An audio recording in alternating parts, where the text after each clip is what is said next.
Does food provide you with comfort when you are bored, angry, lonely, or sad?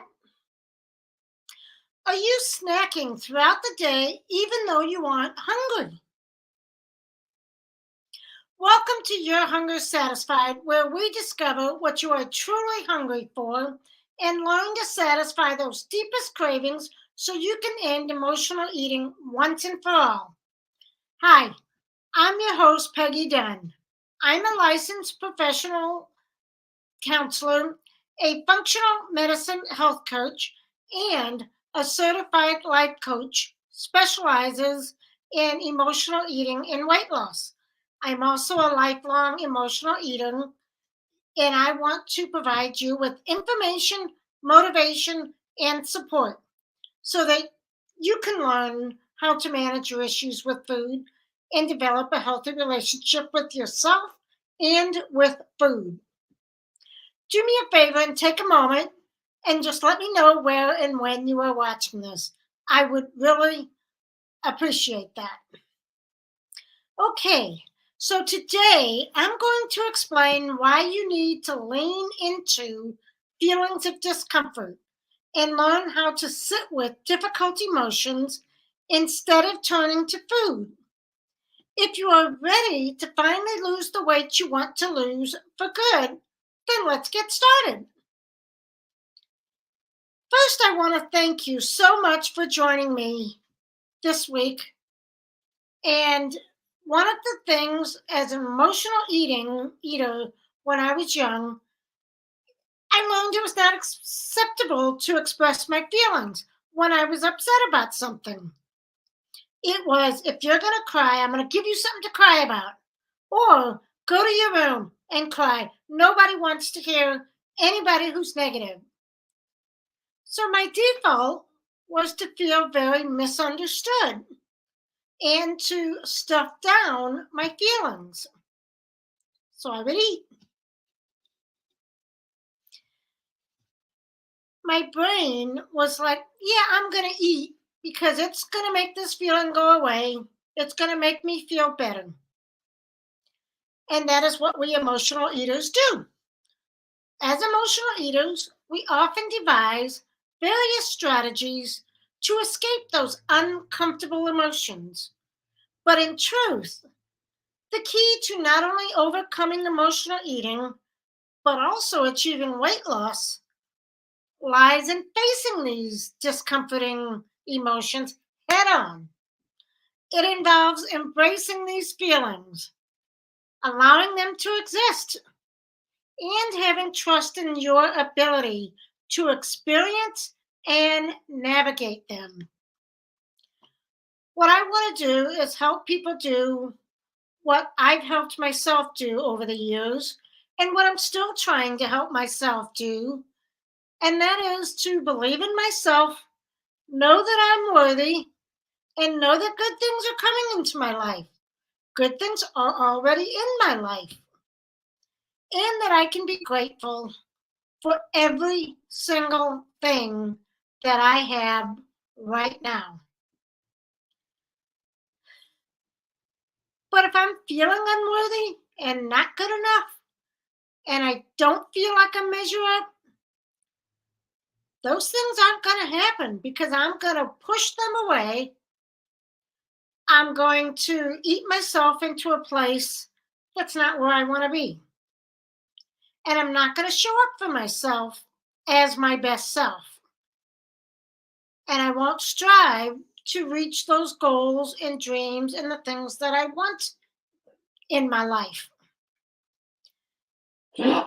If that's you and you feel like, oh my gosh, she's talking to me, then I want you to put in the chat, I want you to put the word me in the chat. I know we think it's the weight and we think that it's the emotional eating, but the reality is it's everything underneath that too.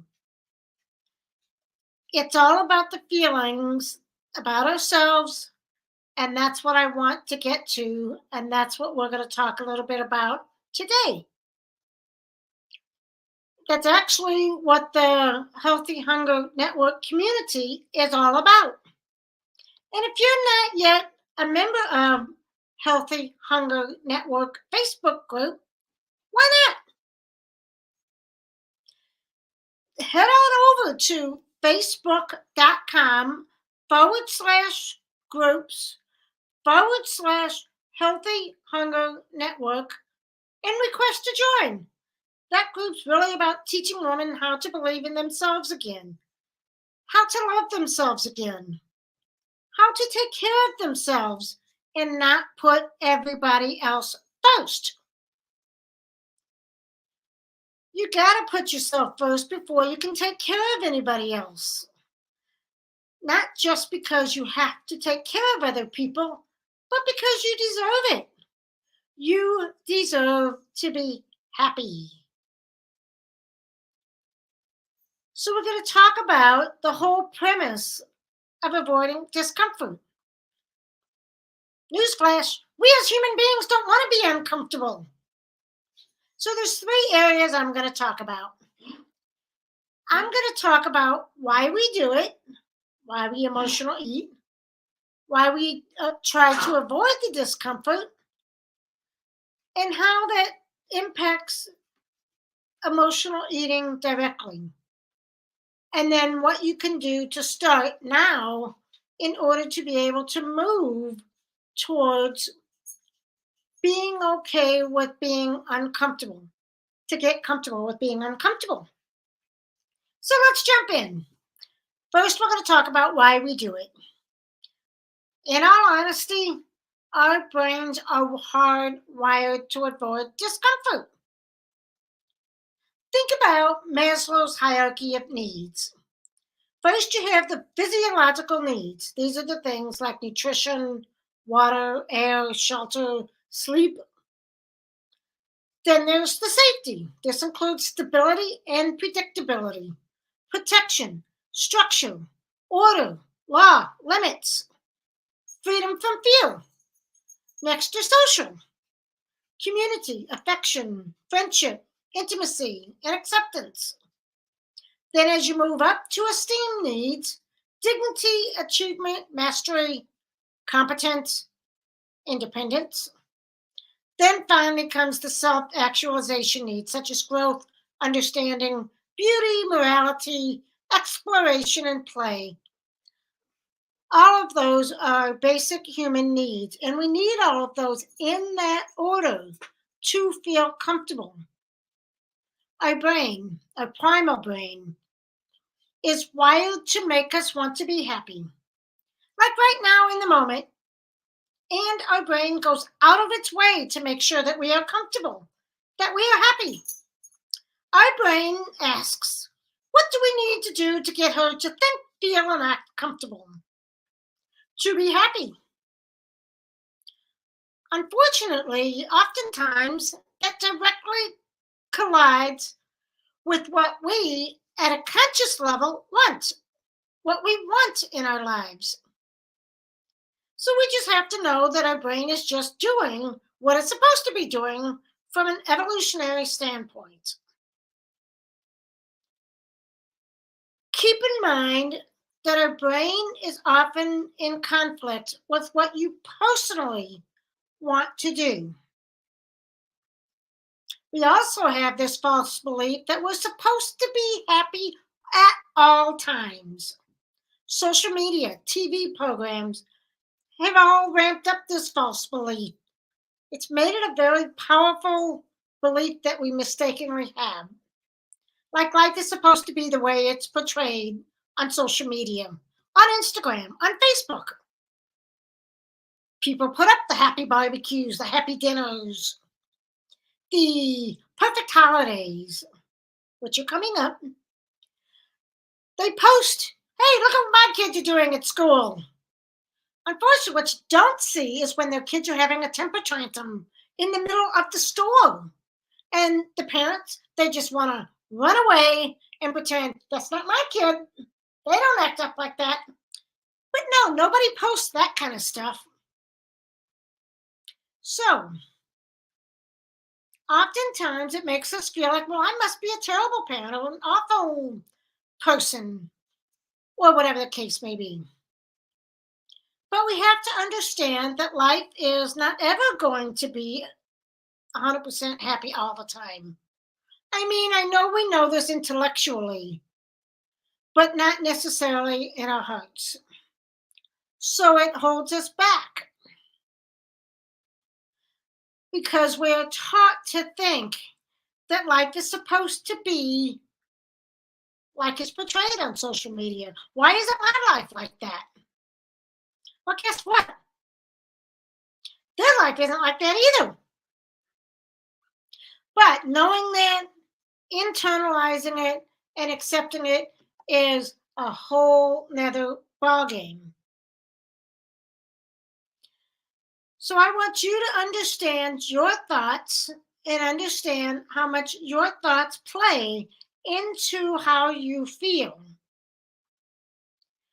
Processing emotions is definitely something I teach in detail in my Your Hunger Satisfied program.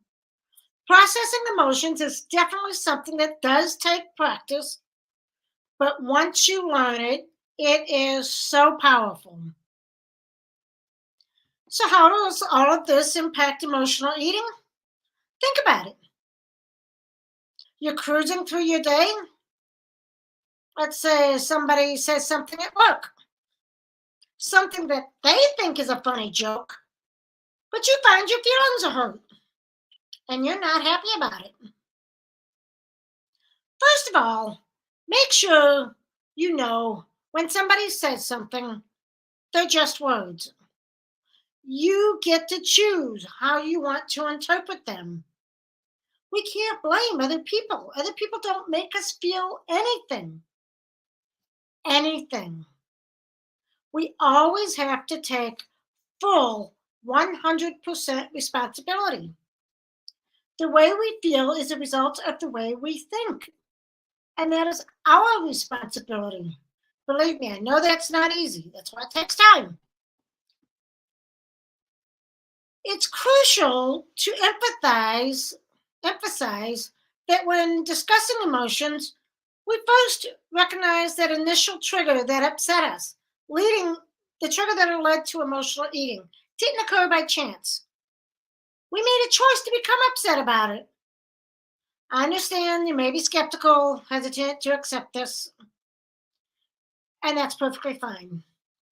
Because grasping this concept does take time. It requires an adjustment. It means learning and practicing. It entails understanding that the primary determinant of our emotional state is our own thinking, and that we have control over how we feel. The cool part is you can change that, but you are the only one that can change that. You can change how you feel and you can change it in an instant. You get to decide how something's going to feel, how something's going to play out. You get to decide because it's all based on your thoughts. Let that sink in. When it comes to emotions and emotional eating, and that is why they call it emotional eating, because it's about emotions. When people start to feel emotions inside of them that are uncomfortable and they don't want to feel that way anymore, and they don't understand that an emotion is merely a vibration in your body. It feels so uncomfortable, but all it is a vibration. It's not going to kill you. It's not going to go on forever. Actually, truthfully, it only goes on for about 90 seconds, and then it becomes a memory. Then it's about what you tell yourself, the story you tell yourself about the memory or about the situation that has already happened. Because remember, how we feel is based on our thoughts. And what we want is we don't want to feel that way anymore. So our brain goes, uh-oh, she's not happy. What can I do quickly to get her to be okay, to get her to be happy? Now, this is when people choose to have a drink, take some pills, gamble, shop on the internet, exercise a whole lot. But let's be honest, food is the easiest way, and it's pretty enjoyable. I mean, it's really, really pleasurable at times. Sorry. Food is the thing that we turn to when we don't want to feel those feelings. We want to distract ourselves. We want to avoid that feeling. We will do just about anything to take that feeling away for the moment. And what we don't think about in the moment, because all we think about is getting rid of that feeling right now. So, what we don't think about is how we're going to feel 5 minutes after we've eaten it. Because we're going to feel disappointed in ourselves. We're going to be feeling ashamed, like we've let ourselves down. Then how we wake up in the morning and how we feel. And the scale is going to be going up. Not going to feel good about that. So if you don't learn how to shut that voice down, it becomes a habit. When every time your brain says, oh my gosh, she's uncomfortable, she's not happy. You can't be uncomfortable. You can't be unhappy. We need to eat. We need to eat right now. And that's the beginning of the whole process, the whole becoming of a habit. And it will remain a habit until we replace the old habit with the new habit. But to change, I have to allow and just accept that I'm going to be uncomfortable. And I have to be okay with that. This may mean I need to take some deep breaths, do what I mentioned in a prior live, and say, powerfully pause. We need to make sure we see the correlation that when we don't feel good and when we want to feel good, it's because our brains want us to feel good. So we automatically turn to our food. We need to find a different way. We have to allow ourselves to have the difficult conversations. Allow ourselves to be honest with people. Tell them how we really feel. That is what we have to learn. And that's the part that's really kind of hard. Many adults tend to overlook the fact that their responses to uncomfortable emotions often lead to behaviors that are not always totally, may not always be totally destructive, but they frequently have consequences. For example, in emotional eating, when faced with uncomfortable emotion, our immediate reaction is to seek solace through food. It does provide a temporary sense of relief. That's why we do it. But ask yourself, how will you wake up feeling in the morning? How will you feel about yourself and about your ability to cope with such emotions, negative, uncomfortable emotions? Which leads us to a crucial point. How we perceive ourselves and care for ourselves revolve around the belief in our capacity to handle life's challenges. Therefore, aligning those different pieces becomes imperative. And it's vital to understand this concept of handling discomfort extends beyond our emotional well being. It pertains to how we make decisions and take care of ourselves emotionally, mentally, physically. That's how we feel emotionally drained, why we tend to make poor decisions. We don't want to strive to avoid discomfort or even label it as something bad. We should instead get this, embrace it as an integral part of our human experience and learn to navigate it more effectively. So, how do we do this? Get more comfortable with being uncomfortable. First, accept that you're going to have experiences on a regular basis that are going to be negative, and you need to be okay with that. You don't have to fight it, you don't have to run from it, you don't have to get distracted from it. You just simply allow it to be there. Next thing is realize a lot of our own discomfort is brought on by us. We're the ones who create a lot of our uncomfortable feelings. I mean, think about it. How do you talk to yourself? Do you engage in self criticism, whether internally or externally, by saying harsh things about yourself? If this resonates with you, consider adjusting and improving your self talk. We may contribute to our own discomfort by being overly critical, especially when events outside of our control affect us. We want to turn that inner critic from critic to cheerleader. And it all starts with your thinking. How are you thinking about yourself? How are you thinking about the world? About other people? This is where a lot of this starts. It's about our thoughts. It isn't about looking at what kind of food you're eating. It's what your thoughts are and how you are feeling about yourself. And then what are the decisions you're making as a result of how you're feeling about yourself? Are you the person that's getting in your way? That alone is a huge thing.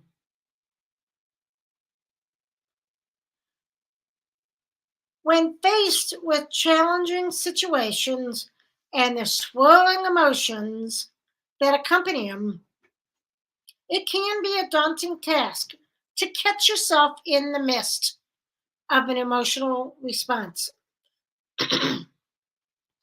Sometimes you might find yourself well into your fifth handful of potato chips before realizing it.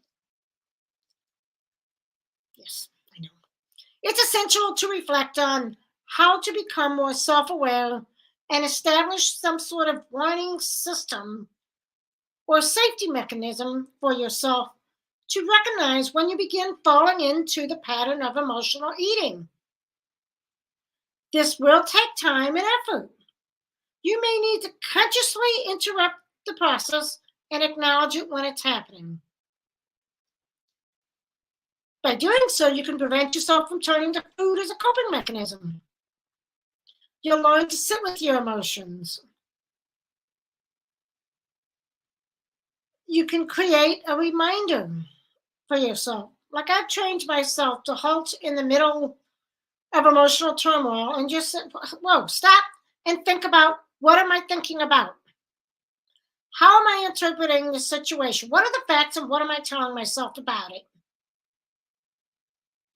And it's crucial for each of you to establish your own coping mechanism or reminders to help you recognize emotional eating triggers and stop yourself from reacting in the same way. The last aspect is ensuring that we don't shy away from those uncomfortable situations or conversations.